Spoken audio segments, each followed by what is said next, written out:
जय शिवराय मित्रांनो, बलिदान मासचा आजचा 18वा दिवस. महाराजांचा इतिहास घराघरात पोहोचविण्यासाठी आपण शिवाजी सावंत यांची छावा कादंबरी शौर्यगाथा चॅनलवर वाचत आहोत. मागील व्हिडिओमध्ये आपण बघितले सईबाईंनी राजगडावर अखेरचा श्वास घेतला आणि त्यांची प्राणज्योत मावळली आहे. मळवट भरल्या कपाळाने सईबाईंचे निधन झालेले आहे. हे सौभाग्याचे मरण 8 राण्यांपैकी फक्त सईबाईंनाच लाभलेले आहे. महाराजांनाही सईच्या जाण्याने हादरलेले आहेत. तसं बघितलं तर त्यांना 8 बायका होत्या, पण महाराजांचे सईबाईंशी वेगळेच मर्मबंध जोडलेले होते. सईबाईंशी असलेल्या अबोल प्रेमाची घट्ट नाळ तुटलेली आहे. महाराजांचा भावगड आता पुरता ढासळलेला आहे. सई नावाचे एक सावळे स्वप्न महाराजांच्या नजरेआड गेलेले आहे. 2 वर्षाचे शंभूबाळ आईपणाला मुकलेले आहे. त्यांना जन्म देणाऱ्या माऊलीची प्रतिमा पुसट झालेली आहे. परंतु छोटेसे शंभूबाळ त्यांना आपल्या आऊ कुठे गेल्या हेच कळत नव्हते. मुंडन झालेले त्यांचे बालवयातील ते रूप अधिकच पोरके झाल्यासारखे दिसत होते. ते बघून जिजामातांचे हृदय अगदी पिळवटून निघालेले आहे. शंभू बाळासाठी त्यांनी आता आऊ म्हणून उभं राहण्याचा निर्धार केलेला आहे. म्हणून इथे भोसल्यांच्या तडा गेलेल्या साऱ्या तटबंदी सांधण्यासाठी जिजाऊ त्या घराण्यात आल्या होत्या. ही उपमा थोरल्या आऊसाहेबांसाठी अधिकच मार्मिक वाटत आहे. कारण प्रत्येक वेळी पडतीच्या काळात आऊसाहेबांच्या आधारामुळेच स्वराज्य उभे राहिलेले आहे. आता या ऐतिहासिक कादंबरीचा पुढील भाग आपण बघूया. मराठी दौलतीच्या उरावर अफजल खानाचे भय वाईत दबा धरून बसले होते. खानाने पांढऱ्यांना शिरवळात, खराट्यांना कन्हेच्या खोऱ्यात, जाधवांना सुपे परगण्यात, सिद्दी हिलालला पुणे प्रांतात आणि सौफ खानला तळ कोकणात पेरून राजांना जखडबंद करून टाकण्याचा कावेबाज डाव टाकला होता. ही तमाम कोंडी अंगावर घेऊन राजगडावरच ठाण ठेवणे हिशोबी नव्हते. त्यासाठी खानाच्या वाईच्या तळाची बगल धरून दाटलेले जावळीचे कुबलखोरे राजांनी केव्हाच हेरून ठेवले होते. प्रसंग पडला तर त्या खोऱ्यातील प्रतापगडाच्या शिडीवरून मावळतीकडून त्यांना सीताप आणि सलामत कोकणपट्टीत उतरता येणे शक्य होते. रानसावजाची धडक त्याच्यापासून दूरच्या फासल्यावर राहून न कधीच हो कविता येत नाही. त्यासाठी त्याच्या अंगलटीला घासूनच हुल भरावी लागते. राजांनी वाईजवळ प्रतापगडाकडेच कूच व्हायचा मनसुबा धरला. या बेतात आता पालट झाला असता तर तो केवळ मासाहेबांच्यामुळे. नुकत्याच सुनबाई गेल्या असताना कुसाव्याची एकुलती एक यादगीर असलेल्या राजांना निरोप्याच्या दही कवड्या जिजाबाई देतील काय? काय कल्लोळ माळेल त्या माऊलीच्या काळजात? थांबविण्यासाठी त्यांनी मायेचा पायगोवा घातला तर ते सारेच टाळण्यासाठी राजगड सोडताना आऊसाहेब भेटीसाठी न येत तसे करावे असा सल्ला खुद्द राजांनीच जिजाऊंच्या खाजगीच्या कारभाऱ्यांना दिला. तो देताना त्यांचा हात गळ्यातील माळेच्या कवड्यांवरून थरथरत फिरला. मनात विचारांच्या कवड्यांनी कितीतरी डाव टाकले. आणि जर खानाच्या मोहिमेतून परतीची वाट आम्हास नाहीच दिसली तर सईच्या जात्या पायांचे ठसे आम्हास पुढच्या दौडीचा माग देतील आणि मासाहेब आमच्या नावानं जगदंबेच्या भंडाऱ्याची चिमूट शंभू राजांच्या कपाळी भरून खाशा श्रींच्या राज्याची बेलरोटी उचलतील.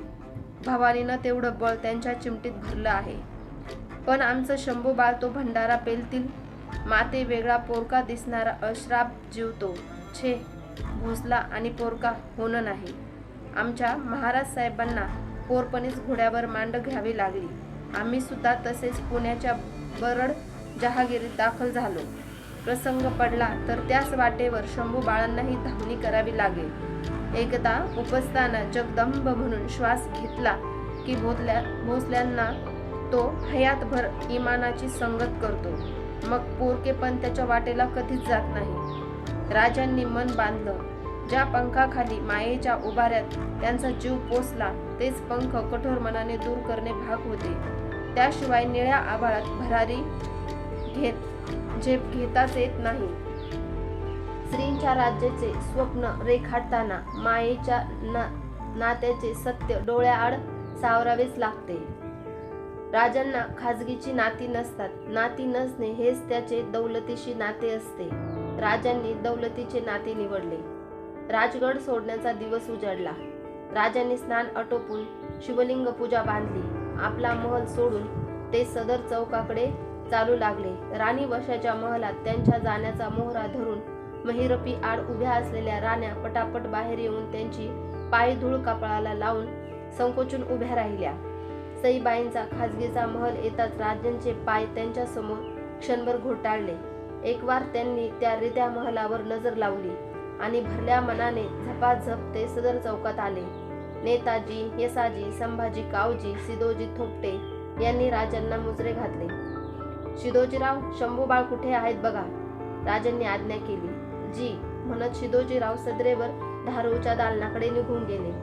धाराऊ बाळराजांना घेऊन शिदोजीरावांच्या मागोमाग सदरेच्या उंबरठ्यापर्यंत आली. खासे राजे सदरेवर असताना बाई माणसाने सदरेवर कसे जायचे म्हणून शंभूबाळाचा हात सोडवून ती थांबली. पण ते कसले हट्टी. त्यांनी धाराऊचा हात पुन्हा धरून त्यांना सदरेवर ओढायला सुरुवात केली.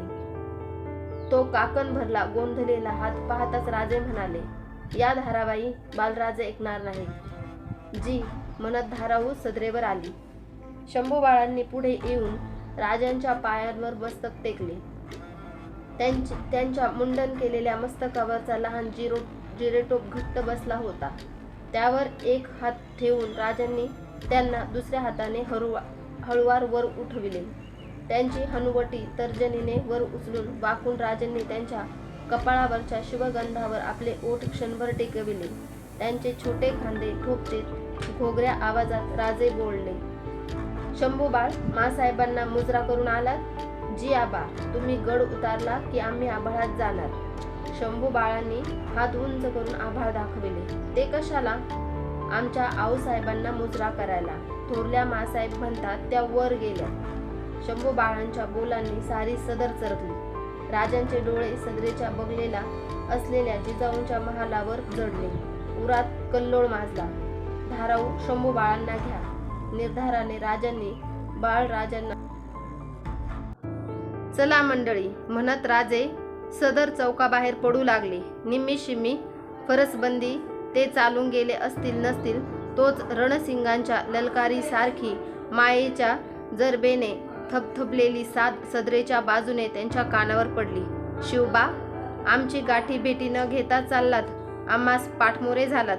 पाठीवर थाप भरणाऱ्या चंदी खरारा करणाऱ्या घोडे पारख्याने मागून इशारतीची साथ घालताच जातिवंत अरबी घोडा भरल्या कानाने मोहरा फिरवतो तसे राजे गरकन वळले. तरातरा चालत त्यांनी सदर पायऱ्या मागे टाकल्या. त्यांच्या केशरी टोपात जडलेले मोती लडालड हिंदकळत होते. छातीवरच्या कवड्यांच्या माळेला हपके बसत होते. जिजाऊंच्या डोळ्यात डोळा भिडविण्याचा त्यांना धीर होत नव्हता. तडक जाऊन त्यांनी आपल्या मासाहेबांच्या सात्विक गोऱ्या पायावर आपले मस्तक विसावले. त्यांचे खांदे मायेने पकडून त्यांना उठवीत जिजाऊ म्हणाल्या, उठा. कोण म्हणतं आम्ही तुम्हास रोखून धरणार? भोसल्यांचा कबिला कधीच कचदिल नव्हता, असणार नाही. सुखे जा. आमच्या शंभूबाळांचे, तुमच्या दादा महाराजांचे पुरते उसने घ्या. खानाचा खात्मा करा आणि ध्यानात ठेवा, आम्ही तुमच्या परतीच्या वाटेवर नजर जोडून आहोत. घ्या. म्हणत जिजाबाईंनी धाराऊकडे पाहिले. तिने दह्याची वाटी जिजाबाईंच्या हाती दिली. जिजाबाईंनी दह्याच्या घट्ट कवड्या राजांच्या गुलाबी तळहातावर ठेवल्या. त्या ओठानाड करून राजांनी क्षणभर जिजाबाईंच्या डोळ्यात पाहिले. त्यांना वाटले भवानीची मूर्तीच मासाहेबांचे रूप घेऊन समोर खडी आहे. या औक्षवंत व्हा. आई अंबा तुम्हास यश देणार थोर आहे. जिजाऊंनी राजांना आपल्या मिठीत घेतले. कसल्या तरी अज्ञात विजेने आपल्या उराचा भाता ठासून भरला जातो आहे असे राजांना वाटले. येतो आम्ही म्हणत राजे मिठीतून मोकळे झाले. मासाहेब, शंभूबाळांना जपा. गोमाजी बाबा, फिरंगोजी बाबा, सिदोजीराव तुमच्या दिग्मतीला मागं ठेवतो आहोत. जय भवानी. शांत चालीने राजे आपल्या खाशा मांडळींसह सदर चौकाबाहेर पडले. राजगडाच्या बाले किल्ल्यावरून निघून पद्मावती माचीवर बाहेर पडणाऱ्या भुयाराच्या तोंडावर आले. 4 तगड्या मावळ्यांनी पुढे सरसावत त्या भुयारावरची भक्कम धूर हटवली. पेटत्या मशाली घेतलेले 2 मशालजी भुयारात उतरले. त्यांच्या पाठोपाठ छातीवर उजवा हात भिडवीत राजे उतरले. मशालीच्या प्रकाशात ते पद्मावती माचीकडे चालू लागले. त्यांच्या मनात कैक विचार दौड घेत होते. आमच्या भोवती असंच भुयार आहे, खानाच्या बळजोर फौजेचं. असंच अंधार दबा धरून आहे. दगाबाज फितवेखोरांचा एकच आधार आहे मशालीचा आणि आई भवानीच्या आशीर्वादाचा. भुयार पार झाले. राजे पद्मावती माचीवर आले. त्यांनी मागे राहणाऱ्या मंडळींना बारीक सारीक सूचना केल्या. माचीवरच्या पद्मावती देवीचं दर्शन घेतलं. निवडक आसमींसह ते माची सोडून पाली दरवाजाने गड पायथ्याशी आले. एकदा त्यांनी राजगडावर नजर जोडली. घोड्यांच्या जिनावर मान घेऊन टाच मारली. राजांनी घोडे तुकडी प्रतापगडाचा रोख ठेवून दौड लागली.